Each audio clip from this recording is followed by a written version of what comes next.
Hello and welcome to our YouTube channel exam study ना है friends. आज हम आपके लिए 20 जुलाई की महत्वपूर्ण करंट अफेयर्स लेकर आए हुए हैं। वीडियो अगर आपको अच्छा लगे तो लाइक करें, चैनल को सब्सक्राइब करें और दोस्तों के साथ शेयर ज़रूर करें।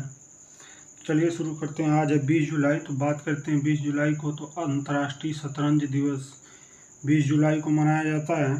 देखिए, हर साल 20 जुलाई को दुनिया भर के लोगों द्वारा अंतर्राष्ट्रीय शतरंज दिवस मनाया जाता है। यह दिन विश्वनाथ आनंद, रमेश बाबू, प्रज्ञानंदन और मैग्नस कार्लसन जैसे शतरंज खिलाड़ियों के लिए समाज पर उनके सकारात्मक प्रभाव पर प्रकाश डालता है।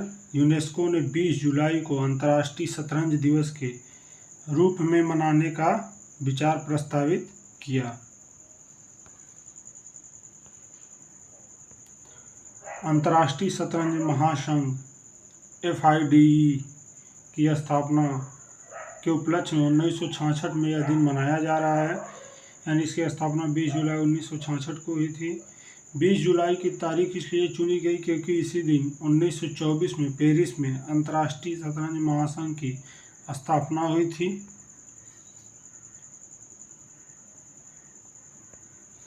बारह दिसंबर 2019 को संयुक्त राष्ट्र महासभा यानी यूनाइटेड नेशनल जनरल असेंबली ने अंतर्राष्ट्रीय शतरंज दिवस को एक अंतर्राष्ट्रीय कार्यक्रम घोषित किया। अंतर्राष्ट्रीय ओलंपिक समिति ने 1999 में FIDE को मान्यता दी है। तो बात करते हैं आज के पहले क्वेश्चन की। तो यूरोपीय आयोग की अध्यक्ष के रूप में पुनः किसे चुना गया है? तो उर्सुला ओन डेर लेयन को चुना गया है। यानी ऑप्शन नंबर ए इसका राइट आंसर हो जाएगा। देखिए, जर्मनी की उर्सुला ओन डेर लेयन को दोबारा यूरोपीय आयोग के अध्यक्ष के रूप में चुना गया है। यूरोपीय संसद ने दूसरे 5 साल के कार्यकाल के लिए उन्हें नाम की स्वीकृति दी है। बात करते हैं आज के दूसरे क्वेश्चन की। तो देखिए, डच महिला ओपन गोल्फ टूर्नामेंट में भारतीय टीम का नेतृत्व कौन करेंगी? तो ये त्वेसा मलिक करेंगी। यानी ऑप्शन नंबर ए इसका राइट आंसर हो जाएगा। चलिए जानते हैं इसके बारे में। देखिए, नीदरलैंड के हिल्वर्सम मस्चे में गोल्फ क्लब में 19 जुलाई 2024 से शुरू हो रहे डच महिला ओपन गोल्फ टूर्नामेंट में त्वेसा मलिक भारतीय टीम का नेतृत्व करेंगी। बात करते हैं आज के अगले क्वेश्चन की। तो देखिए, international centre for audit of local governance यानी ICAL का उद्घाटन किसने किया है? तो ये गिरीश चंद्र मुर्मू जी ने किया है। यानी ऑप्शन नंबर सी इसका राइट आंसर हो जाएगा। देखिए, भारत के नियंत्रक और महालेखा परीक्षक यानी CAG गिरीश चंद्र मुर्मू ने गुजरात के राजकोट में international centre for audit of local governance का उद्घाटन किया है। बात करते हैं आज के अगले क्वेश्चन की। तो देखिए, 35 यूरोपीय देशों के लिए वीजा मुक्त नीति की घोषणा किस देश ने की है? ये बेलारूस ने की है। यानी ऑप्शन नंबर ए इसका राइट आंसर हो जाएगा। देखिए, बेलारूस ने 19 जुलाई को 35 यूरोपीय देशों के लिए वीजा मुक्त नीति की घोषणा करेगा। बता दें कि यूरोपीय संघ के सदस्यों और ब्रिटेन सहित 35 देशों को नागरिक बिना वीजा के 30 दिन तक बेलारूस में ठहर सकेंगे। बात करते हैं आज के अगले क्वेश्चन की। तो लोक संवर्धन पर्व का उद्घाटन किसने किया है? ये किरण रिजिजू ने किया है। यानी ऑप्शन नंबर सी इसका राइट आंसर हो जाएगा। देखिए, केंद्रीय अल्पसंख्यक कार्य मंत्री किरण रिजिजू ने 18 जुलाई को नई दिल्ली में लोक संवर्धन पर्व का उद्घाटन किया है। यह आयोजन पूरे देश में समृद्ध भारतीय परंपरा के शिल्प उत्पादों, कला और संस्कृति को बढ़ावा देता है। बात करते हैं आज के अगले क्वेश्चन की। तो इंडिया मोबाइल कांग्रेस 2024 के लिए the future is now theme का अनावरण किसने किया है? तो ये ज्योतिरादित्य सिंधिया ने किया है। यानी ऑप्शन नंबर 20 का राइट आंसर हो जाएगा। देखिए, केंद्रीय मंत्री ज्योतिरादित्य सिंधिया ने 19 जुलाई 2024 को इंडिया मोबाइल कांग्रेस 2024 के लिए द फ्यूचर इज नाउ, ये थीम याद रखेंगे, थीम का अनावरण किया है। बात करते हैं आज के अगले क्वेश्चन की, तो महिला एशिया कप 2024 का आयोजन कहाँ किया जा रहा है? ये श्रीलंका में किया जा रहा है, यानी ऑप्शन नंबर सी इसका राइट आंसर हो जाएगा। देखिए, महिला एशिया कप 2024 का आगाज आज से दाम्बुला श्रीलंका में हो रहा है। इस टूर्नामेंट में 8 टीमें भाग ले रही हैं, जिसमें गत चैंपियन भारत, पाकिस्तान, नेपाल, संयुक्त अरब अमीरात, श्रीलंका, बांग्लादेश, मलेशिया और थाईलैंड भी शामिल हैं। इसमें नेपाल पहली बार खेल रहा है। पहला मैच नेपाल और यूएई के बीच खेला जा रहा है। वहीं दूसरे मैच में भारत का मुकाबला पाकिस्तान से होगा। बात करते हैं आज के अगले क्वेश्चन की, तो डीएमआरसी ने किस देश के सहयोग से ई वेस्ट रिसाइकलिंग बॉक्स सुविधा का उद्घाटन किया है? ये जापान के सहयोग से किया गया है, यानी ऑप्शन नंबर ए इसका राइट आंसर हो जाएगा। देखिए, Delhi metro rail corporation DMRC ने एक जापानी फर्म के सहयोग से इलेक्ट्रॉनिक वेस्ट रिसाइकलिंग बॉक्स का उद्घाटन किया। रिसाइकलिंग बक्सों का इस्तेमाल 15 मेट्रो स्टेशन पर प्रिंटर स्याही की बोतलों सहित कई वेस्ट सामानों की रिसाइकलिंग की जाएगी। अधिकारियों के मुताबिक जापानी राजदूत डीएमआरसी के प्रबंधन निदेशक विकास कुमार के साथ इस सुविधा का उद्घाटन किया। बात करते हैं आज के अगले क्वेश्चन की, तो किस भारतीय युद्धपोत की मदद से ओमान तट के पास से भारतीयों को बचाया गया है? तो ये INS तेग था, तेग नहीं तेग, यानी ऑप्शन नंबर ए इसका राइट आंसर हो जाएगा।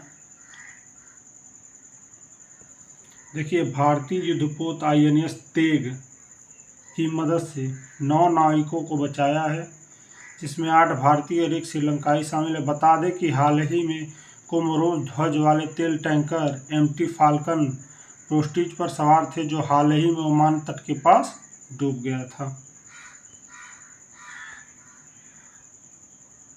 बात करते हैं आज के अगले क्वेश्चन की। देखिए, PM स्वनिधि योजना के तहत सर्वश्रेष्ठ प्रदर्शन करने वाला राज्य है, तो ये मध्य प्रदेश है, यानी ऑप्शन नंबर सी इसका राइट आंसर हो जाएगा। चलिए जानते हैं इसके बारे में। देखिए, 18 जुलाई को केंद्रीय आवास और शहरी मामलों के मंत्रालय ने कहा कि मध्य प्रदेश ने प्रधानमंत्री स्वनिधि योजना में सर्वश्रेष्ठ प्रदर्शन करने वाला राज्य श्रेणी में पहला स्थान हासिल किया, और मध्य प्रदेश ने ही 11 लाख पेड़ लगाकर वर्ल्ड रिकॉर्ड बनाया है। 2020 में कोविड-19 के महामारी के दौरान नरेंद्र मोदी ने शहरी सड़क विक्रेताओं के लिए माइक्रो क्रेडिट योजना शुरू की, जिसमें 50,000 रुपये तक की संपार्श्विक मुक्त ऋण की पेशकश की गई। देखिए, केंद्रीय आवास एवं शहरी मामलों के मंत्री मनोहर लाल खट्टर ने विजेताओं को पुरस्कार प्रदान किए। चलिए इसमें जान लेते हैं किसको क्या मिला। तो देखिए, असम को सर्वश्रेष्ठ प्रदर्शन करने वाला राज्य नवाचार और सर्वोत्तम अभ्यास पुरस्कार श्रेणी में दूसरा स्थान दिया गया। सर्वश्रेष्ठ प्रदर्शन करने वाले ULB मेगा और मिलियन प्लस शहरों के साथ ऋण प्रदर्शन श्रेणी में दिल्ली नगर निगम यानी MCD ने पहला स्थान हासिल किया है। इसके बाद दूसरे स्थान पर बृहद बेंगलुरु महानगर पालिका BBMP और तीसरे स्थान पर अहमदाबाद नगर निगम है। राष्ट्रीय शहरी आजीविका मिशन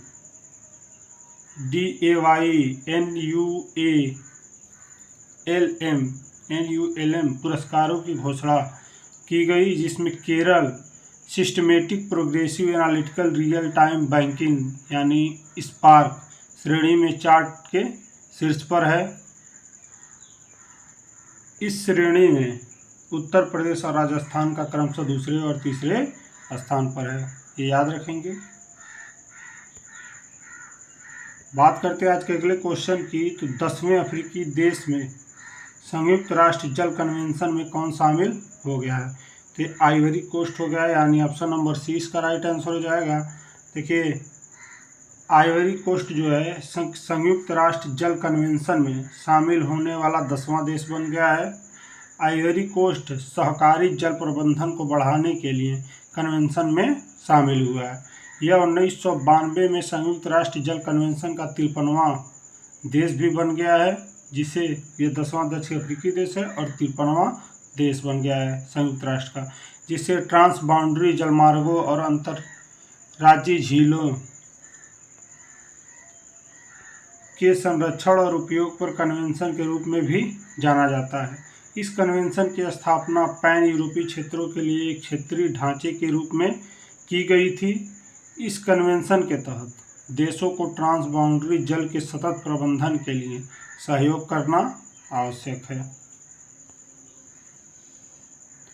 देखिए आइवरी कोस्ट को महाद्वीप का 40वां जल असुरक्षित देश माना जाता है। सिएरा लियोन, जाम्बिया और जिम्बाब्वे सम्मेलन में शामिल होने और उसमें शामिल होने के अंतिम चरण में हैं। बात करते हैं आज के अगले क्वेश्चन की। देखिए अंतर्राष्ट्रीय नेल्सन मंडेला दिवस हर साल 18 जुलाई को मनाया जाता है। इस बार इसकी थीम क्या थी?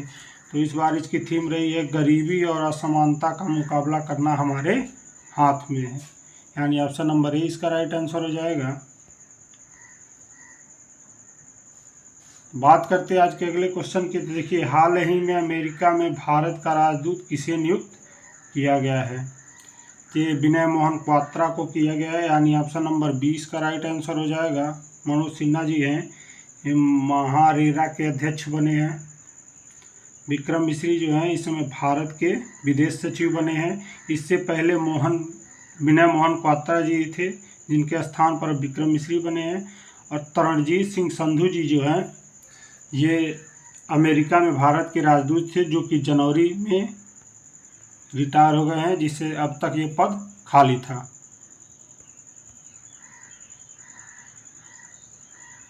देखिए विदेश मंत्रालय ने भारतीय विदेश सेवा के वरिष्ठ अधिकारी विनय मोहन क्वात्रा को अमेरिका में भारत का राजदूत नियुक्त किया है। वह अपना पदभार जल्द ही ग्रहण कर लेंगे। क्वात्रा इसी महीने विदेश सचिव पद से सेवानिवृत्त हुए थे।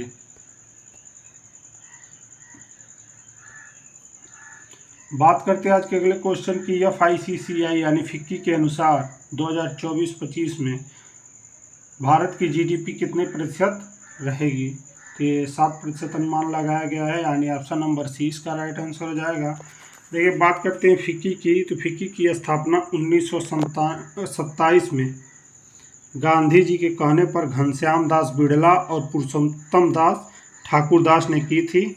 इसका हेडक्वार्टर जो है वो नई दिल्ली में है और इसके अध्यक्ष जो इस समय है डॉक्टर अनीश शाह जी हैं और महासचिव जो हैं शैलेश के पाठक हैं। देखिए भारतीय वाणिज्य एवं उद्योग महासंघ फिक्की ने 2024-25 के लिए 7% के वार्षिक औसत GDP का अनुमान लगाया है। फिक्की के आर्थिक परिदृश्य सर्वेक्षण में कहा गया कि लगातार चुनौतियों के बावजूद भारत की आर्थिक वृद्धि मजबूत बनी हुई और देश दुनिया में सबसे तेजी से बढ़ती अर्थव्यवस्थाओं में से एक बना हुआ है। देखिए उद्योग निकाय ने कहा है कि कृषि और संबद्ध गतिविधियों के लिए औसत वृद्धि का पूर्वानुमान 2024-25 के लिए 3.7% रहने की संभावना है। यह वर्ष 2023-24 में लगभग 1.4% की वृद्धि में सुधार दर्शाता है। फ्रेंड्स अगर आपको वीडियो अच्छा लगा तो लाइक करें, चैनल को सब्सक्राइब करें और दोस्तों के साथ शेयर ज़रूर करें। धन्यवाद।